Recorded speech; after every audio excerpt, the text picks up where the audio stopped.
Assalamualaikum dan salam sejahtera. Saya Farina Hirani, mewakili kumpulan kami. Pada hari ini saya akan membentangkan unsur-unsur utama komponen sastra seperti tema, watak, latar, plot dan gaya bahasa.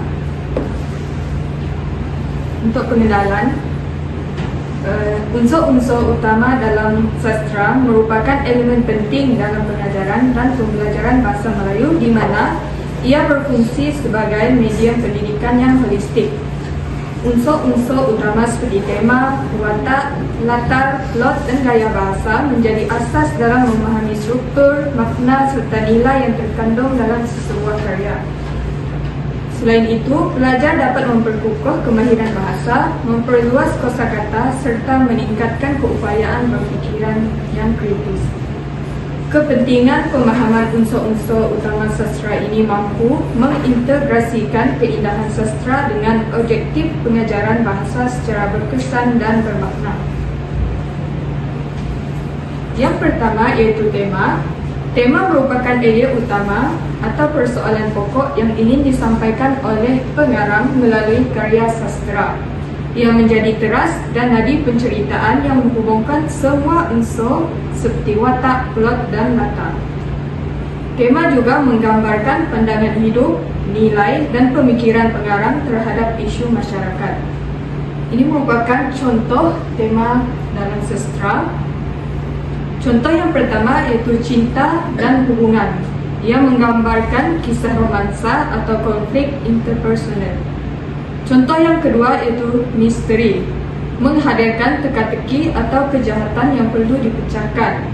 Contoh yang ketiga, fantasi, iaitu memasukkan elemen sihir, makhluk gaib atau dunia imajinasi. Contoh yang seterusnya, pertumbuhan dan perkembangan, di mana ia berfokus pada perjalanan karakter untuk belajar dan berkembang.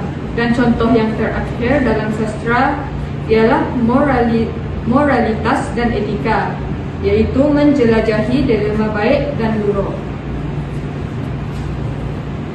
Seterusnya kita beralih kepada watak, di mana watak bermaksud pelaku cerita, iaitu merupakan tokoh yang menggerakkan dan memainkan peranan penting dalam sesebuah cerita. Terdapat 4 jenis watak, iaitu watak utama, watak sampingan, watak dinamik dan watak statik. Watak utama merupakan watak yang menjadi tumpuan utama dalam cerita. Sebagai contoh, watak protagonis iaitu watak baik. Dan watak antagonis merupakan watak lawan. Seterusnya watak sampingan iaitu watak-watak yang kurang penting tetapi tetap melengkapi dan menghidupkan cerita. Seterusnya watak dinamik, watak yang mengalami perubahan atau perkembangan sepanjang cerita. Dan terakhir watak statik iaitu watak yang tidak banyak berubah atau berkembang dari awal hingga akhir cerita. Seterusnya perwatakan merupakan gambaran ciri-ciri iaitu pelukisan sifat, kebolehan, tabiat, tingkah laku dan penampilan fizikal seorang watak. Di mana perwatakan dapat digambarkan dalam jenis ciri dalaman dan ciri luaran. Untuk ciri dalaman, sifat psikologi, pemikiran, perasaan dan nilai-nilai yang dipegang oleh watak, di mana ciri luaran iaitu penampilan fizikal, cara berpakaian, perlakuan watak yang dapat diperhatikan oleh pembaca. Fungsi perwatakan ini ialah untuk menghidupkan dan mengembangkan cerita serta membantu pembaca memahami motivasi dan tindakan watak. Seterusnya latar. Latar mempunyai 3 bahagian iaitu latar tempat, latar masa dan latar masyarakat. Untuk latar tempat merupakan lokasi berlakunya sesebuah peristiwa, contohnya rumah, sekolah, kampung. Untuk latar masa merupakan waktu kejadian berlaku. Sebagai contoh, pagi, malam dan ataupun zaman penjajahan. Untuk latar masyarakat pula merupakan cara hidup, budaya dan nilai dalam masyarakat. Sebagai contoh, untuk latar masyarakat itu masyarakat desa, moden atau masyarakat berpendidikan. beralih kepada plot. Plot merupakan susunan cerita atau peristiwa dalam sebuah karya sastra yang dibentuk berdasarkan hukum, sebab, dan akibat. Plot tidak mesti disusun secara kronologi, tetapi mengikuti alur penceritaan yang dirancang oleh pengarang. Terdapat 4 plot, yaitu permulaan, eksposisi, di mana watak-watak, latar, dan keadaan cerita diperkenalkan. Seterusnya, plot perkembangan, di mana konflik mula muncul dan cerita menjadi rumit. Seterusnya, plot climax, iaitu puncak ketegangan atau masalah yang sampai ke tahap maksimum. Dan terakhir iaitu pelaraian, iaitu penyelesaian konflik dan penutup cerita. Dalam pengajaran bahasa Melayu, plot boleh digunakan untuk mencapai objektif seperti melatih pelajar memahami alur dan struktur sesuatu cerita secara sistematik, mengasah kemahiran menganalisis sebab dan akibat dalam teks sastra, membantu pelajar mengaitkan peristiwa dalam cerita dengan nilai moral atau pengajaran, mempertingkatkan kebolehan pelajar menyusun cerita secara kreatif dan teratur. Huraian ini boleh menjadi rangka penulisan plot dalam tugasan dan membantu pelajar memahami unsur plot secara menyeluruh dalam konteks pengajaran bahasa Melayu. Yang terakhir, untuk unsur-unsur utama sastra iaitu gaya bahasa. Objektif gaya bahasa iaitu menguasai aspek keindahan bahasa seperti peribahasa, simpulan bahasa, simile, dan metafora. Untuk gaya bahasa yang pertama iaitu personifikasi, iaitu pemberian sifat manusia kepada objek, benda atau konsep tertentu untuk menggambarkan keadaan tertentu. Gaya bahasa yang seterusnya iaitu metafora, merupakan perbandingan terus atau secara langsung yang menggabungkan satu perkataan konkret dengan perkataan abstrak. Seterusnya hyperbola, perbandingan yang dibuat untuk satu keadaan atau peristiwa yang keterlaluan atau melampau, iaitu menyatakan sesuatu secara berlebih-lebihan. Seterusnya gaya bahasa simile, iaitu perbandingan secara tidak langsung antara satu benda yang sama dengan menggunakan kata bandingan seperti bagai, umpama, bab.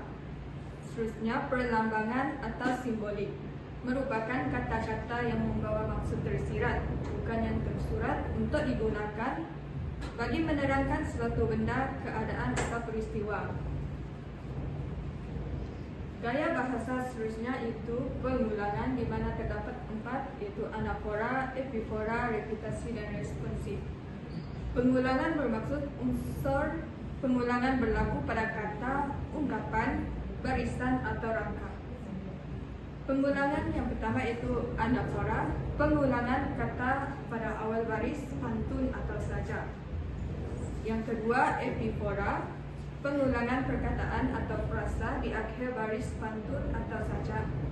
Repitasi, pengulangan kata dalam baris atau ayat tertentu. Dan terakhir itu responsif, pengulangan kata di tengah baris. Seterusnya sinkop, merupakan singkatan perkataan. Hybrid, penggabungan kata itu daripada dua perkataan menjadi satu perkataan. Inversi pula, pembalikan susunan perkataan dalam ayat. Jeda merupakan hentian sejenak pada tengah barisan semasa, mendeklamasikan saja.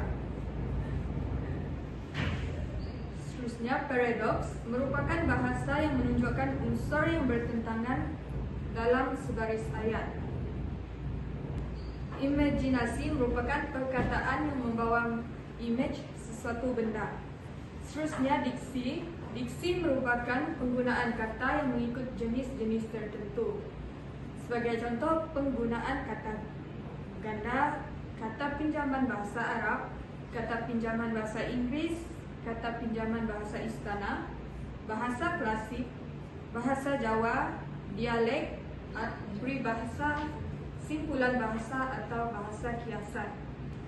Seterusnya unsur bunyi yang juga terdapat dalam gaya bahasa, di mana unsur bunyi mengalami rima akhir, asonansi, aliterasi, dan onomatopia. Rima akhir bermaksud pengulangan bunyi yang sama atau keselarasan bunyi pada kata atau suku kata terakhir suatu ayat atau baris puisi. Asonansi pula pengulangan bunyi vokal yang sama dalam puisi, seperti vokal E, I, O, dan U. Untuk aliterasi, yaitu pengulangan bunyi konsonan yang sama dalam baris pantun atau sajak. Untuk unsur bunyi yang terakhir itu onomatopia yang mengekalkan bunyi asal sesuatu benda. Kesimpulannya, unsur utama sastra seperti tema, watak, latar, plot, dan gaya bahasa memainkan peranan penting dalam PDP bahasa Melayu. Ia dapat mendorong pelajar untuk memahami mesej dan nilai yang terkandung dalam karya sastra, meningkatkan kemahiran berbahasa, mendorong pelajar berfikir secara analitikal dan kritikal, dan membentuk pelajar yang mempunyai nilai murni, empati, dan kepekaan budaya. Oleh itu, ia dapat menjadikan pengajaran dan pembelajaran bahasa Melayu lebih menarik, bermakna, dan berkesan. Itu sahaja daripada saya. Sekian, terima kasih.